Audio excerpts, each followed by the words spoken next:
Waiting on the thumb drive.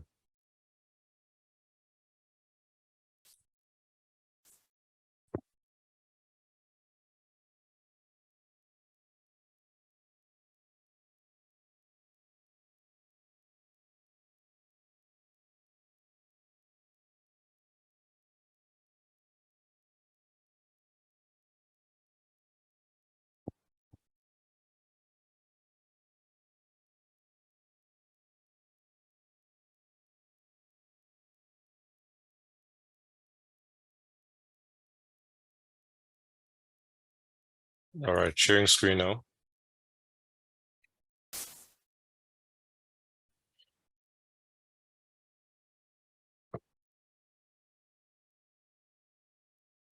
Are you now seeing my screen? Yeah. Yes, I'm seeing the screen. All right, excellent. And once more, colleagues, thank you for waiting. So usually I'd ask persons to do their introductions, but it's a bit late for that. We can share that information afterwards. I'll share my number with you. So the presentation today is entitled Protocols for Conducting Disciplinary Investigations, right? And this is a very important topic because the fact is, I have assisted with many cases where the company is at the hearing stage where they have not fulfilled the obligations, which involve conducting a thorough investigation, ensuring that all the relevant individuals who are part of this particular matter are interviewed. And I will say to you, colleagues, although it's in my presentation, that if you intend to proceed to a hearing, you must ensure that you interview the accused individual. All right, is that clear to everybody? Yeah. That is very important. I have a matter now looking at with a particular company, and they would have interviewed all the witnesses, collected the video footage and so on, but they failed to interview the accused individual. Please ensure that's not the case. All right, so the objectives of my presentation, first I'll define the concept, what exactly is an investigation, disciplinary investigation. I'll speak a bit about the stipulations of the Labor Relations Code and the, well, we won't do the disciplinary policy for public bodies. We'll also speak about the investigatory meeting and the disciplinary hearing, and of course, the importance of equity and neutrality to the investigation process. All right. So exactly, when we say we're doing an investigation, what exactly are we doing? And essentially, the disciplinary investigation is a fact-finding exercise that seeks to gather all information relevant to a case. And what you expect is that the employer, of course, will prioritize gathering the necessary information before they move towards penalizing the accused individual. And I had a presentation yesterday, which I did on Dr. Marsh Live, and we were talking about the probation period. And I was explaining to colleagues that even during the probation period, if an individual is accused of gross misconduct, say stealing or fighting or whatever, right, you need to ensure that you conduct the investigation and proceed to a hearing before you move to termination, because you want to ensure that there's neutrality and fairness, and the person was given a chance to share their side of the story.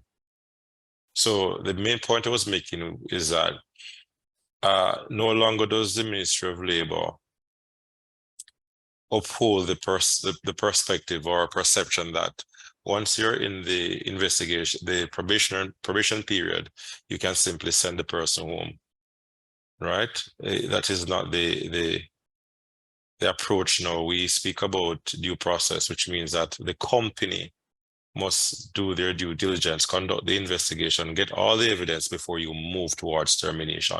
All termination or dismissals must be justified or rationalized. Right? And the last point here, I'm making it very clear that if you fail to conduct a thorough investigation, this may jeopardize the company's chances if they intend to enforce discipline. Any comments or questions here? So, Dr. Marsh, you're Yes. saying that during the probationary period, Mm-hmm. well, we would have been assessing the employee to see whether or not he is fit and proper for the organization. At the end of it, if in your conclusion you determine that that person has not met the mark, you're saying that you can't just tell the employee that sorry, we're not satisfied with the quality of work that you have put out in the period, so we're letting you go. You can't do that. Very good point. So let me just clarify a bit with that particular point. So if it's a performance-based matter, that approach that was just mentioned, you may be able to do it if you are doing the right things. For example, if the person is not performing or fulfilling a particular task, you want to ensure firstly that they have the proper tools and resources to work with. Good? You want to also ensure that if they are not meeting the standard, you provide some amount of guidance or coaching if necessary, and you document that as well. Good? You want to also ensure that the issues you're having with the individuals is well communicated with them. And if you do all of that, then possibly you can move towards just severing the employment relationship before the 90th day, right?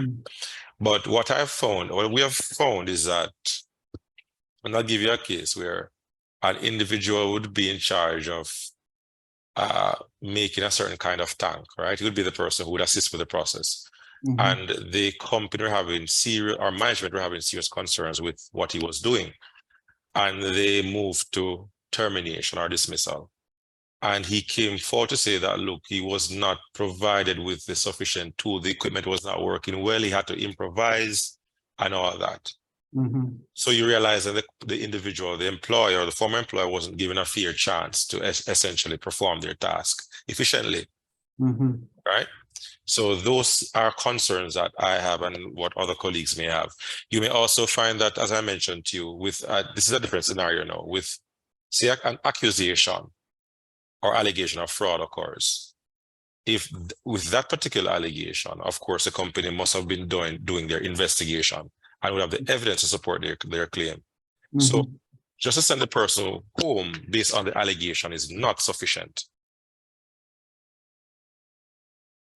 Okay. All right. You need to ensure that the company does what they're supposed to do with their investigations and so on. All right. Anybody has anything they want to add to that, or if they want clarity on that point? Just the performance evaluation and probation period is also required before moving to termination. Go again? The probationary review or performance evaluation is also required. That can be utilized. That can definitely be utilized, and I would recommend it as well. It's not something which is in a legislation, but the fact is, if you can provide the evaluation at the end of the probation period, fine, to support what you're doing. But the main point I'm making is that all dismissals must be justified. You must have a reason. It must be just cause. All right. So be very careful with that, because there are many persons who are of the notion that, one, during the probation period, they can just send the person home before the 90th day. Two, there are other persons who also believe that once the company has, say, information on which, of course, would support their claim, then they have the right to terminate. You still have to follow the process and do the investigations. All right. And I found this information from George Kirkcaldy. I'm going to quote it. It says, the book it says, it's absolutely necessary to gather all the facts before the disciplinary hearing. Many times the issues that appear on the surface are not the real ones. What does he mean by this? Can anybody explain?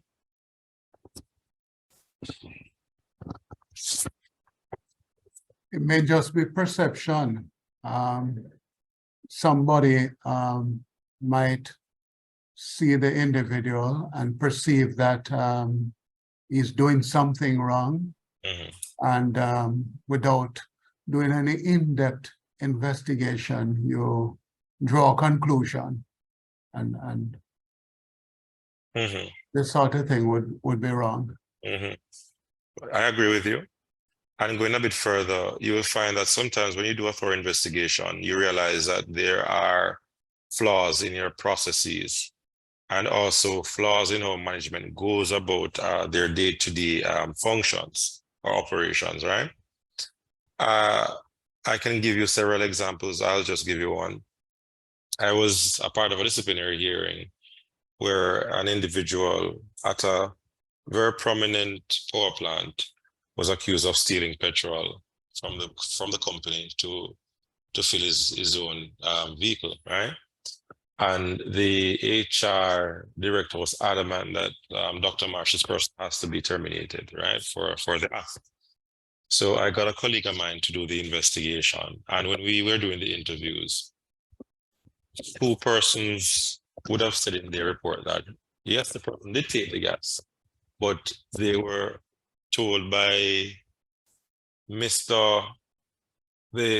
supervisor that, look, he can take the gas as long as, say, for example, Mr. Johnson doesn't see you, which is one of their more senior managers. So he was told by a manager to actually take the petrol. And you realize that this manager now the supervisor wasn't called to a hearing, right? And you will then realize that there's some amount of bias in the process. All right. So you have to do the investigation to gather the facts properly, because essentially sometimes where there are allegations of breaches, the breach itself did not happen independently of other factors, right? So we need to ensure that the whole notion of fairness and neutrality is maintained. All right. And going further, colleagues, and I'm going to speak about it a bit later on, but when you're gathering the information, we don't want a case where the company is gathering certain aspects of the narrative or of the footage or whatever exists because they're trying to build their case only, right? We want fairness. And I've been in situations where I'm told by the company that the person must go. They're tired of the person. And they're using this particular allegation now as a means of penalizing the persons for other alleged infractions, or because they don't interact well with the person, or because the persons agree with a certain position or approach as it pertains to the work. All right. So we want to ensure it's as fair as possible. All right. And by the way, don't forget that if the matter proceeds to a hearing, that the accused employee or the representative, they should be provided with an investigation report. So they will see what methodology, what processes, and what approach was utilized by the company to see if it was fair or not. All right. And I have here, it says, we went further to state that there are 3 sides to a story: those which have been stated by the parties, and that which has not been, that which has been omitted either deliberately or genuinely. All right. Any comments? Question, Dr. Marsh, if I may. Yes. You're saying that the accused must get a copy of the investigative report. Is that accurate? Yes. So if you intend to proceed, once you reach to the hearing stage, you need to ensure that let me show you a template of it. Hold on. Do you want to see our template, colleagues, or you're good? Yeah, we'd like to see. Yes, I'd love to see it. All right, let me look for one, please. Let me stop sharing this document here.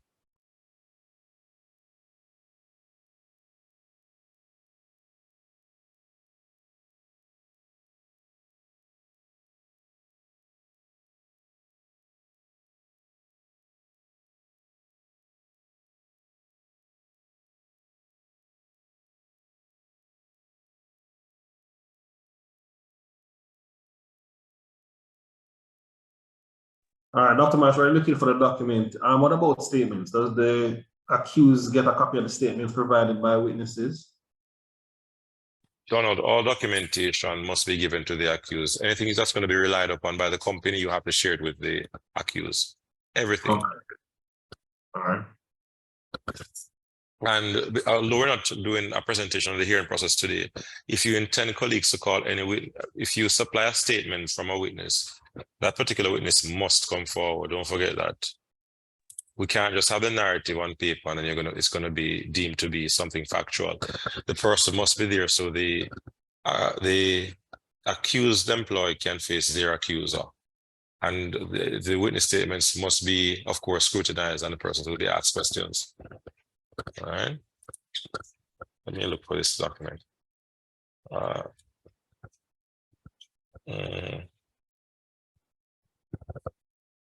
Okay, here it is. All right, let me share screen again.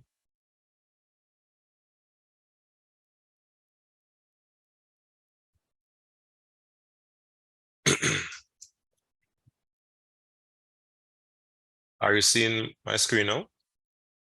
Let me zoom a bit. Yeah. Yes, I'm seeing. So look at this.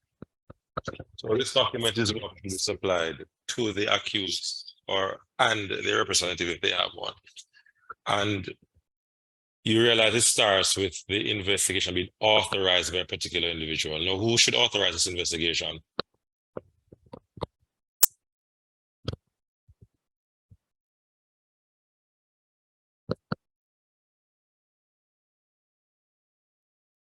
Colleagues, you're silent. Are you hearing me?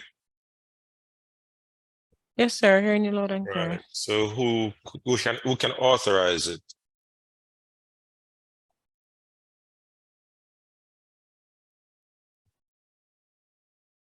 Is it the person who is doing the investigation?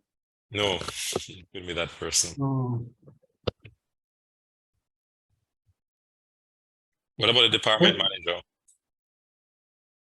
What about the HR director or manager? Can they authorize?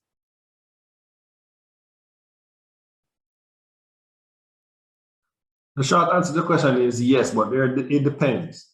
Okay. Go ahead, Donald. Depends on. So if the department head is implicated or was a key witness to the incident, then he or she cannot authorize investigation. Very good. If the HR manager is implicated for whatever reason, he or she cannot authorize investigation. Very good. So we want a neutral person who is senior in management, who is not involved.